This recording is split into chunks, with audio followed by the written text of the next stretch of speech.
Un problema muy grave, ¿sí? Ahorita ya por ejemplo esta situación sobre todo se presenta en los humanos y pues para mucha gente está conectada con las vacaciones, ¿sí? Se van de vacaciones a la playa y seguramente ustedes lo han visto, pasa el perro zurrándose por todas partes, siembra la arena de excremento, la gente se acuesta en la arena y se infecta con larvas de ancilostoma.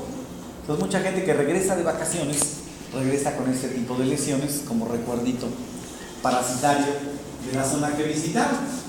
Pero esto durante mucho tiempo fue un problema, por ejemplo, con los mineros. Imagínate que eres minero y que te anda del baño. ¿Qué haces? Pues ahí, ¿verdad? Pues una zona muy húmeda y muy oscura y traes ancilostoma en el intestino. Pues tus ancilostomas se desarrollan en el túnel. Si han bajado alguna vez a una mina, hacen su calor. Pues, ¿qué ocurre? Pues andan destapados, de hecho andaban descalzos. Entonces salían con una cantidad impresionante de estas cosas. Y de ahí se decidió que tenía que contratarse a una persona que era la experta en mover caca. Entonces, una persona que sacaba el excremento de la mina para evitar este tipo de problemas. Este tipo de problemas también, por ejemplo, ligados a los plomeros. ¿Por qué? Porque hay que manejar los drenajes.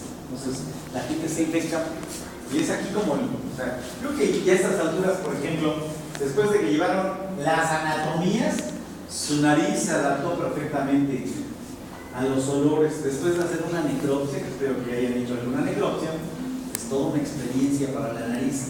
Sí, porque hay gente que tiene una nariz muy sensible y que prácticamente se vomita después de haber un cadáver. ¿Sí? ¿Qué ocurre? Pues la gente que maneja estas cuestiones en los drenajes también se habitúa tanto a los olores como a las sustancias que hay, y esto facilita el desarrollo de este tipo de problemas. Bueno, entonces son parásitos del intestino delgado, y esto, que parece un acto inofensivo, puede ser la forma de adquirir los ancilostomas. Más adelante les va a pasar fotos de esta zona caudal en larvas. ¿Sí?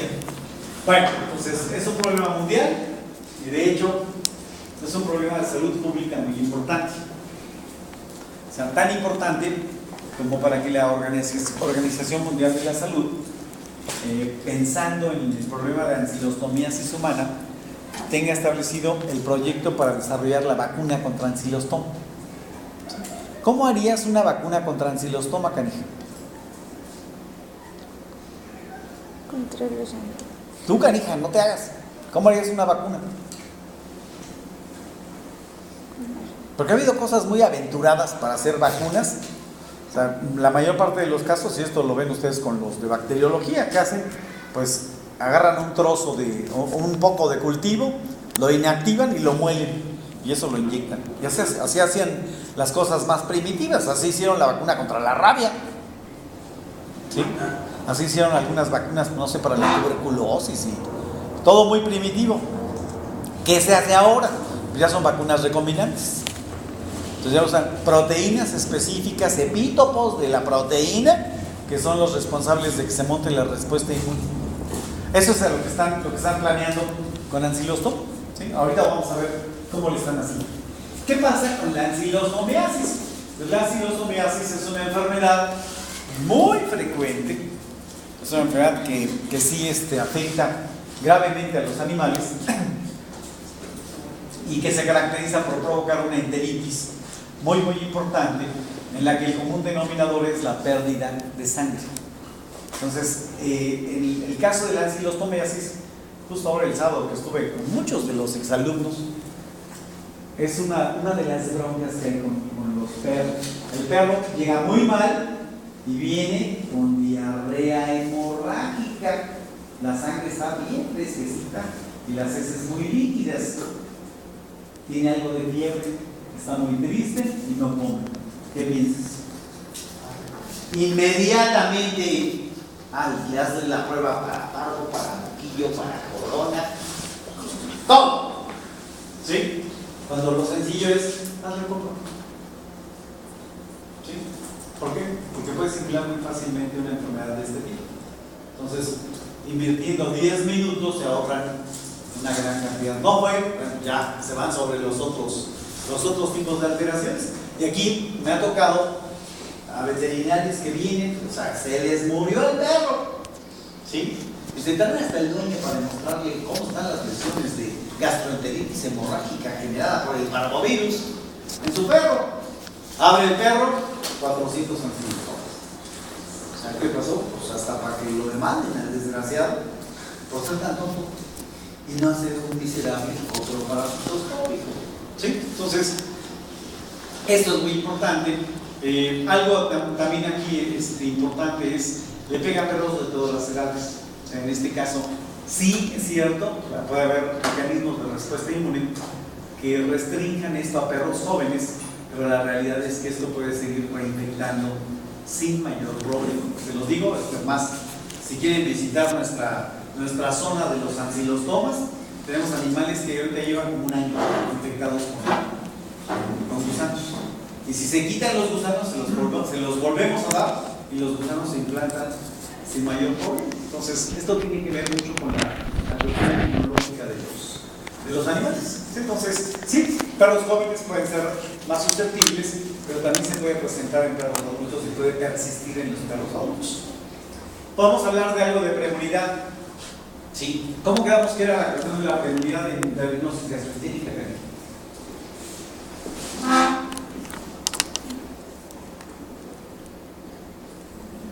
¿Qué quedamos? ¿Se acuerdan del inicio de hay huevos, hay que desparasitar? Y el concepto actual, pues hay huevos, pero hay que ver, checar el mamacha o checar cómo está la carga parasitaria. ¿Por qué? Porque si le quitamos los gusanos, el animal pierde todos los mecanismos de respuesta y va a salir que los desparasitarlo que mantenerlo parasitado. ¿Sí? Entonces, ¿qué va a pasar aquí? La premortalidad implica que se quedan algunos gusanos y esos gusanos mantienen un estímulo de protección que resulta más benéfico para los perros. ¿Sí? Entonces, aquí hay premortalidad. Bueno, entonces, en razón de que hay inmunidad, pues esa inmunidad depende de la persistencia de una pequeña carga parasitaria. En algunos lugares esta situación es del 100% de los perros, es más, en algunos lugares si los toma es más importante que toxocardia, pero mucho más importante. Y curiosamente pues son gusanos muy pequeños, hablamos de gusanos de tal vez un par de centímetros, pero que son más nocivos por el tipo de parasitismo y por los hábitos de alimentación. Y aquí podemos decir, son los desgraciados despilfarradores, los ancilostomas. ¿Por qué? Porque estos gusanos producen anticoagulantes que generan un cambio muy diferente en el comportamiento de la coagulación. Entonces, si la coagulación regular en el intestino puede ocurrir en 45 segundos después de que se produjo la hemorragia, así los tomas hacen que se retrase 12 minutos. ¿Cómo te verías entrando 12 minutos? ¿A qué pensarías si una hemorragia no se te detiene en 12 minutos? Pero todos dicen que hay un patrón, dicen, bueno, es que ya me corté. ¿Sí? Y yo sé que en 45, 60 segundos máximo se va a detener la hemorragia. Y si no se detiene la hemorragia, ¿qué haces?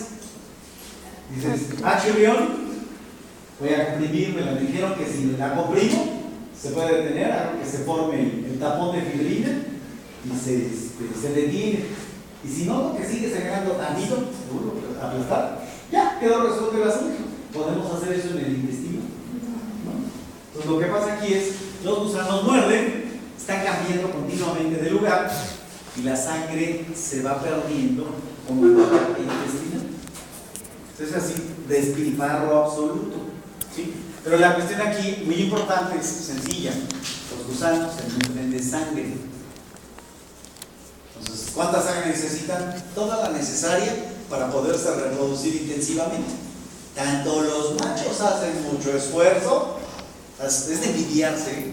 ¿A qué me refiero la cuestión de envidiar? ¿Cuánto crees que dure la cópula entre un macho de ancilostoma y una hembra? Yo soy bien morboso y ya los estuve contemplando. Es donde tuve que ir a clase porque todavía seguía el asunto y yo me tenía que ir a dar clase. Pero cuando regresé todavía seguían muy contentos. ¿Cómo cuánto? está así como interesante el asunto, ¿no? ¿Quién sabe qué tanto harán los que nosotros usan?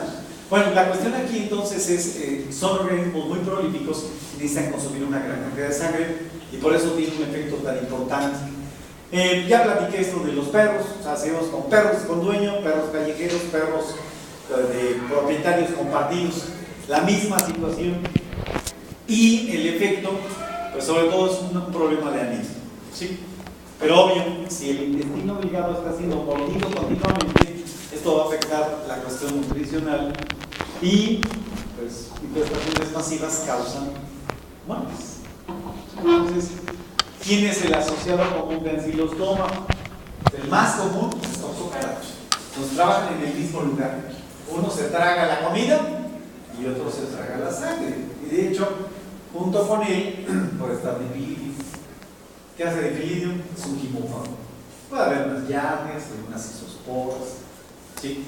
Y todo eso completa la situación, ¿sí? ¿Qué pasa en el caso de los parásitos? Pues se reproducen mucho, pero si lo comparamos con toxocara, es poco, ¿sí? Entonces los huevos de estos gusanos tendrán que encontrar condiciones propicias para poderse desarrollar, pero pues de cualquier manera se producen las infecciones. Como ya señalé, son parásitos hematóforos, regularmente hay pocos, pero aquí hay una correlación inversamente proporcional. Son pocos, pero son rebanos los desgraciados. O sea, generan muchas lesiones, provocan una gran pérdida de sangre. Y también aquí es interesante, ¿sí? ¿Qué ocurre? Y esto ya está comprobado. ¿Qué ocurre si solamente hay machos?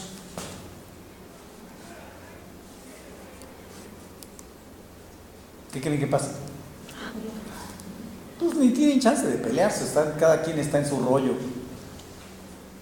¿Qué creen que se dedican a sonarle duro al intestino y a comer bastante?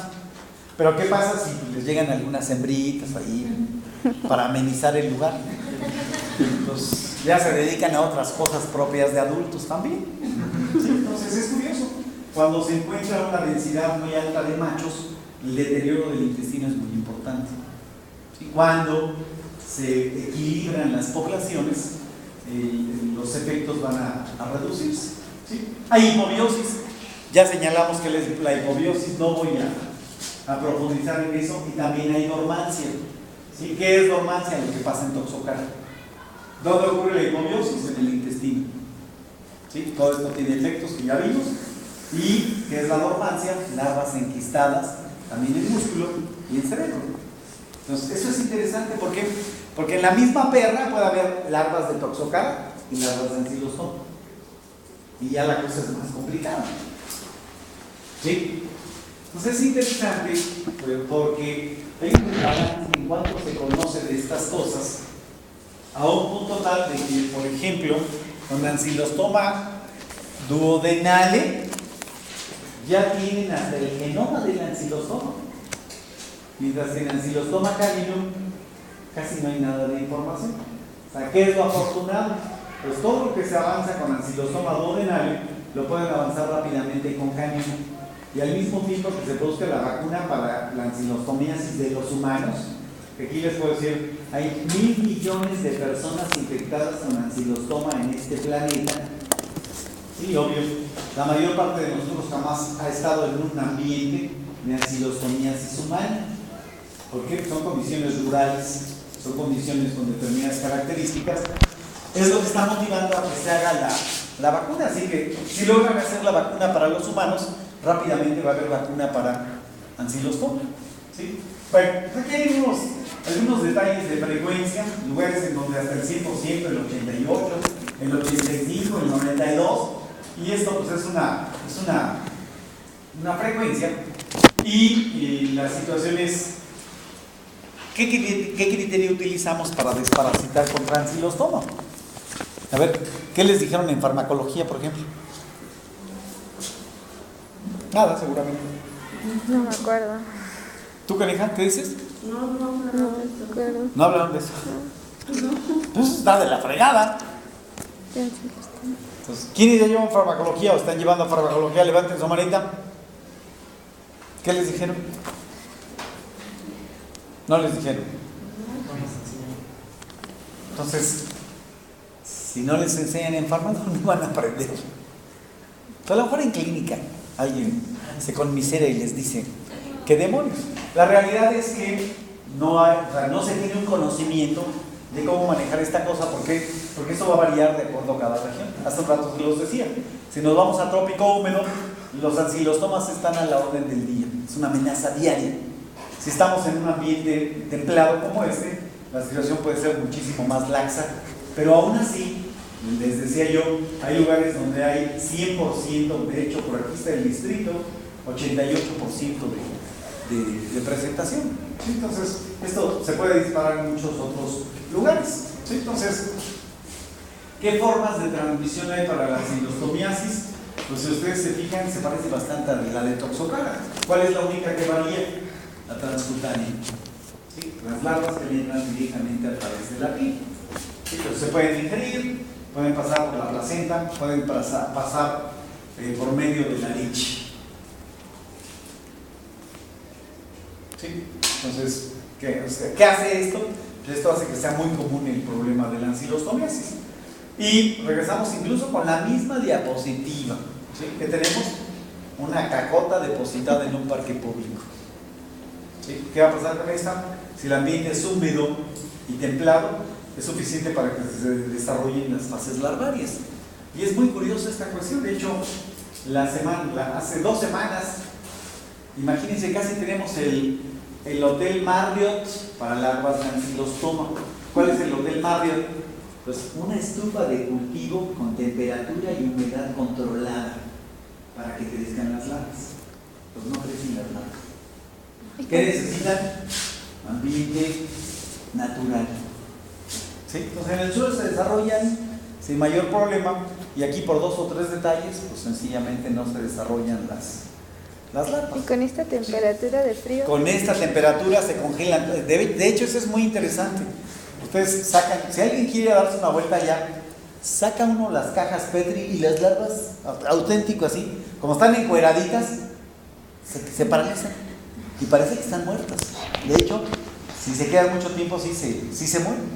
Entonces, la cuestión aquí sí, la parte de clima es muy, muy importante, y la presencia de bacterias.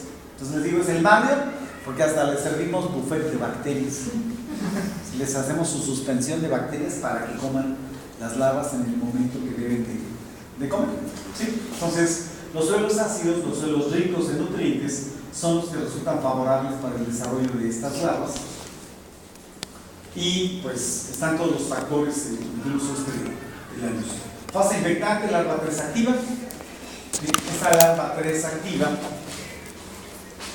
se mantiene libre en el ambiente o puede sobrevivir en el cuerpo de los hospederos paraténicos. Aquí, otra vez, los ratones pueden ser muy buenos hospederos paraténicos.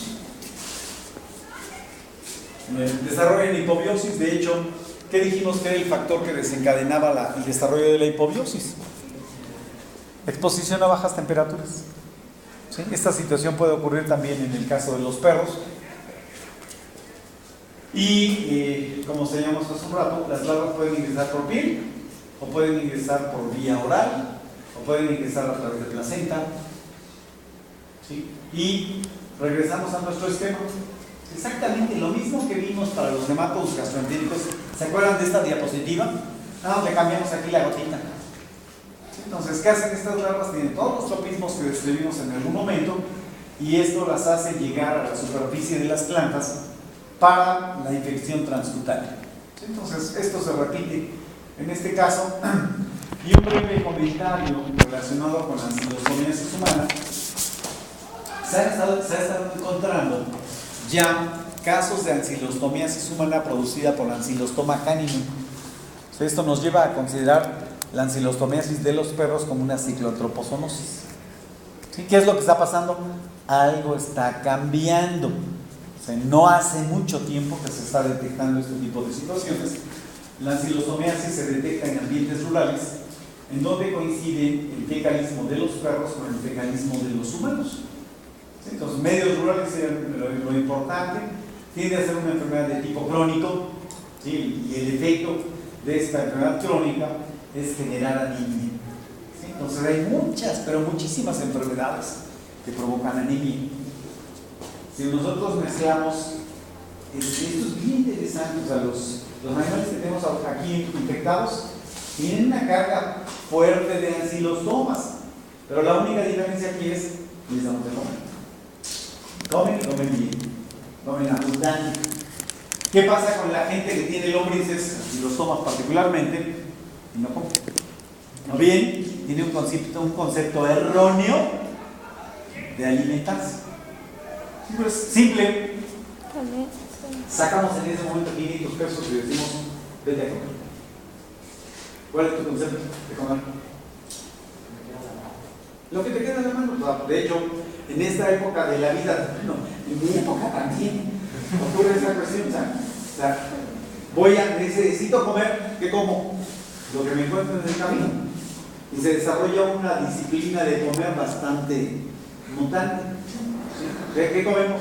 Tortas, quesadillas, tacos, galletitas, un refresco, lo que se pueda.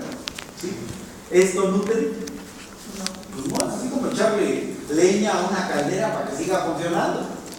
Pero para que realmente fuera eficiente tendría que haber un balance de nutrientes. Y la mayor parte de nosotros tenemos un terrible desbalance de nutrientes. ¿Sí? Entonces, ¿qué pasa? La uso de la energía. Entonces esas dietas no resultan adecuadas. Le pega particularmente a los niños. Y es curioso, así como los perros tienen su toxocara, el humano tiene su toxocara. Se llaman ascaris lubricantes. Además de ascaris lubricantes, pueden tener auriculares, pueden tener estrongiloides, pueden tener tricotes. ¿Sí? ¿Qué hay en el perro? El perro tiene el mismo estrongiloides del humano, tiene tricutis bulbis, tiene toxocara canis. ¿Sí? De manera que esta situación se repite entre las dos especies, así que las sinergias van a ser importantes y esto contribuye al desarrollo de la anemia. Ya señalé que es un problema de zoonosis y ya había comentado, o sea, esta enfermedad es muy relevante debido a que 1.000 millones de personas se encuentran infectadas.